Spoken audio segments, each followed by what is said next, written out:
Hello friends, welcome back to Uma's kitchen and beauty tips. Friends, అందరూ ఎలా ఉన్నారు? మరి నా వీడియో కానీ మీరు ఫస్ట్ టైం చూస్తున్నట్లయితే కింద ఉన్న సబ్స్క్రైబ్ బటన్ని ప్రెస్ చేసుకోండి. అలాగే పక్కనే ఉన్న బెల్ సింబల్ని యాక్టివేట్ చేసుకోవడం మాత్రం మర్చిపోకండి.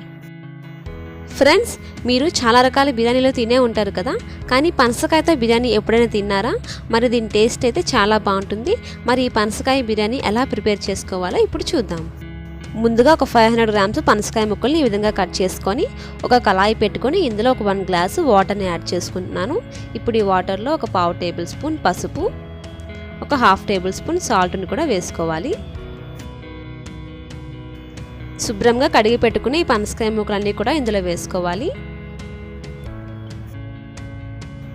పనసకాయ ముక్కల్లో జిగురు ఉంటుంది కదా, ఆ జిగురు అంతా కూడా పోయేంత వరకు వీటిని శుభ్రంగా వాష్ చేసుకోవాలి. ఇలా వేసుకున్న తర్వాత మూత పెట్టుకుని ఒక 5 మినిట్స్ పాటు వీటిని ఉడికించుకోవాలి. మరి ఇలా మూత పెట్టుకోవడం వల్ల ఈ ఆవిరికి అనేది పనసకాయ ముక్కలు చాలా సాఫ్ట్గా ఉడుకుతాయండి. మరి ఎక్కువసేపు ఉడికించుకోని అవసరం లేదు, ఒక 5 మినిట్స్ ఇలా ఉడికితే సరిపోతుంది. ఇప్పుడైతే ఈ పనసకాయ ముక్కల్లో వాటర్ అంతా కూడా తీసేసుకొని ఒక బౌల్లోకి తీసుకుందాము. మరి పనసకాయ ముక్కలు అయితే ఉడికిపోయాయి కదా ఫ్రెండ్స్, ఇప్పుడు మనం బిర్యానీ ఎలా ప్రిపేర్ చేసుకోవాలో చూద్దాము. ఒక బౌల్ తీసుకొని ఇందులో మనం ముందుగా ఉడికించి పెట్టుకున్నాం కదా ఈ పనసకాయ ముక్కల్ని వేసుకోవాలి.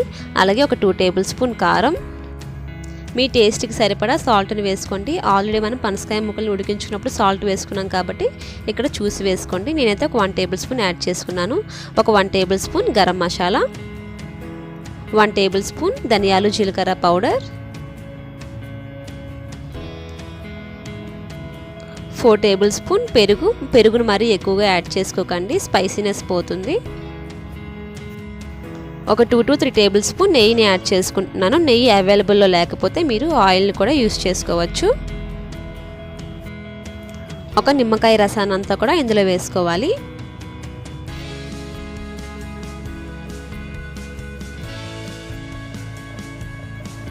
కట్ చేసి పెట్టుకున్న ఒక 5 గ్రీన్ చిల్లీస్ని యాడ్ చేసుకుంటున్నాను.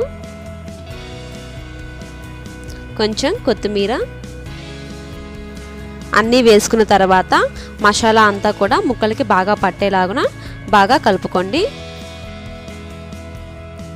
సీజనల్ ఫ్రూట్స్ అనేవి హెల్త్కి చాలా మంచిది కదండి. మరి పనసకాయ అయితే అన్ని సీజన్స్లో మనకి దొరకదు. ఇలా దొరికినప్పుడు మనం ఈ విధంగా ప్రిపేర్ చేసుకుంటే హెల్త్కి కూడా చాలా మంచిది. ఈ విధంగా పనసకాయ ముక్కలన్నింటినీ కూడా బాగా కలుపుకున్న తర్వాత ఒక 1 అవర్ పాటు పక్కన పెట్టుకోవాలి. మరొక బౌల్ తీసుకొని ఇందులో ఒక 2 గ్లాసెస్ బాస్మతి రైస్ని తీసుకుంటున్నానండి. అంటే ఒక 1/2 కిలో రైస్ని తీసుకున్నాను. 1/2 కిలో పనసకాయ ముక్కలకి 1/2 కిలో రైస్ అయితే కరెక్ట్గా సరిపోతుంది. అలాగే టేస్ట్ కూడా చాలా బాగుంటుంది. రెండింటిని కూడా ఈక్వల్గా తీసుకుంటే సరిపోతుందండి.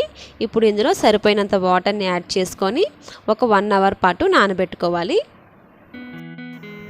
ఒక 1 అవర్ అయిన తర్వాత రైస్ కుక్ చేసుకోవడానికి సరిపడినంత వాటర్ వేసుకొని ఈ వాటర్లో ఒక 1/2 టేబుల్ స్పూన్ సాల్ట్, అలాగే ఈ వాటర్లో బిర్యానీ ఆకు, మరాఠీ మొగ్గ, లవంగాలు, షాజీరా, అనాస పువ్వు, దాల్చిన చెక్క, కొత్తిమీరని కూడా వేసుకోవాలండి.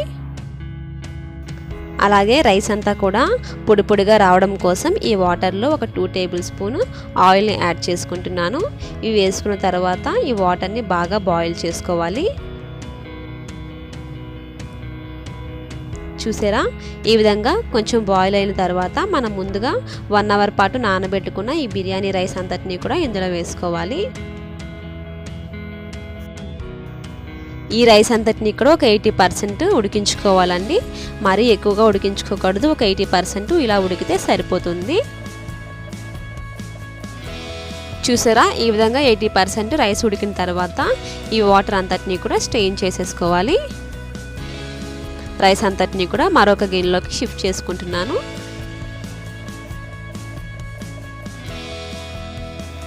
చూసారా, ఆయిల్ వేయడం వల్ల మనకి రైస్ అంతా కూడా ఈ విధంగా పొడి పొడిగా వస్తుంది. ఆయిల్ మాత్రం కంపల్సరీగా వేసుకోండి. ఇప్పుడు లోతుగా ఉన్న మరొక గిన్నెని పెట్టుకొని ఇందులో ఒక 10 టేబుల్ స్పూన్ ఆయిల్ వేసుకోండి. బిర్యానీ కాబట్టి ఆయిల్ కొంచెం ఎక్కువగానే పడుతుంది.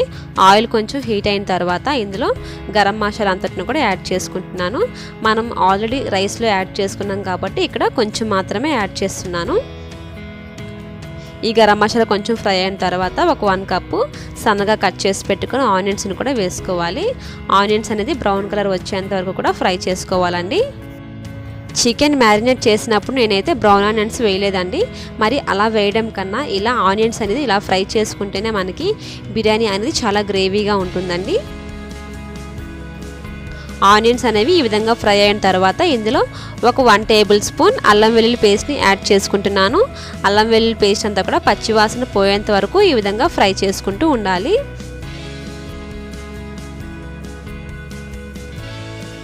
చూసారా, ఆనియన్స్ అన్నీ కూడా బాగా ఫ్రై అయిపోయాయండి. ఈ విధంగా ఫ్రై అయిన తర్వాత ఇందులో మనం ముందుగా మ్యారినేట్ చేసి పెట్టుకున్న పనసకాయ ముక్కల్ని ఇందులో వేసుకోవాలి. మరి ఎప్పుడు చికెన్ మటన్తోనే కాకుండా ఇలా పనసకాయతో కూడా ఒకసారి బిర్యానీ మీరు ట్రై చేయండి. టేస్ట్ అయితే చాలా బాగుంటుంది. ఎలా ఉందో మరి ట్రై చేసి నాకు కామెంట్ రూపంలో తెలియచెప్పండి. ఇలా అంతా వేసుకున్న తర్వాత ఒకసారి బాగా మిక్స్ చేసుకోండి.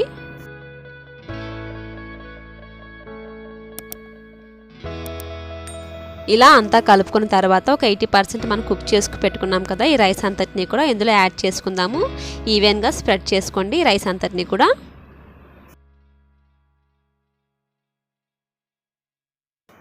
ఈ విధంగా రైస్ అంతా కూడా స్ప్రెడ్ చేసుకున్న తర్వాత కొంచెం కొత్తిమీర అలాగే ఫుడ్ కలర్ని యాడ్ చేసుకుంటున్నాను. మీరు కలర్ వద్దు అనుకుంటే దాన్ని స్కిప్ చేసుకోవచ్చు. కలర్కి బదులుగా పాలల్లో కొంచెం పసుపుని యాడ్ చేసి ఆ వాటర్ని కూడా మీరు యాడ్ చేసుకోవచ్చు. ఇలా వేసుకోవడం వల్ల బిర్యానీ అనేది చాలా కలర్ఫుల్గా ఉంటుంది. ఆవిరంతా కూడా బయటకు పోకుండా ఒక గిన్నెని పెట్టుకొని ఇప్పుడు ఈ బిర్యానీని ఒక 15 నిమిషాల పాటు ఉడికించుకోవాలండి. 15 నిమిషాల తర్వాత ప్లేట్ని తీసేసి బిర్యానీ అంతటిని కూడా ఒకసారి బాగా మిక్స్ చేసుకుందాము. మరి ఈ బిర్యానీని అయితే మీరు ఒక 15 నిమిషాల పాటు సిమ్లో పెట్టి మాత్రమే ఉడికించుకోండి. మరీ ఎక్కువసేపు ఉడికించుకోని అవసరం లేదు. ఎందుకంటే మనం ఆల్రెడీ రైస్ని అలాగే పనసకాయ ముక్కల్ని ఉడికించుకున్నాం కాబట్టి ఎక్కువ టైం పట్టదు. ఇలా అంతా కూడా కలుపుకున్న తర్వాత ఒక ప్లేట్లోకి తీసుకొని నిమ్మకాయ ఉల్లిపాయలతో సర్వ్ చేసుకుంటే ఎంతో టేస్టీ అయిన పనసకాయ బిర్యానీ రెడీ అండి. ఫ్రెండ్స్, ఈ రెసిపీ మీకు నచ్చిందా? నచ్చితే లైక్ చేసి మీ ఫ్రెండ్స్కి షేర్ చేయండి. అలాగే మరిన్ని నా వీడియోస్ కోసం ఈ ఛానల్ని సబ్స్క్రైబ్ చేసుకోండి. పక్కనే ఉన్న బెల్ సింబల్ని యాక్టివేట్ చేసుకోవడం మాత్రం మర్చిపోకండి. Thanks for watching my video.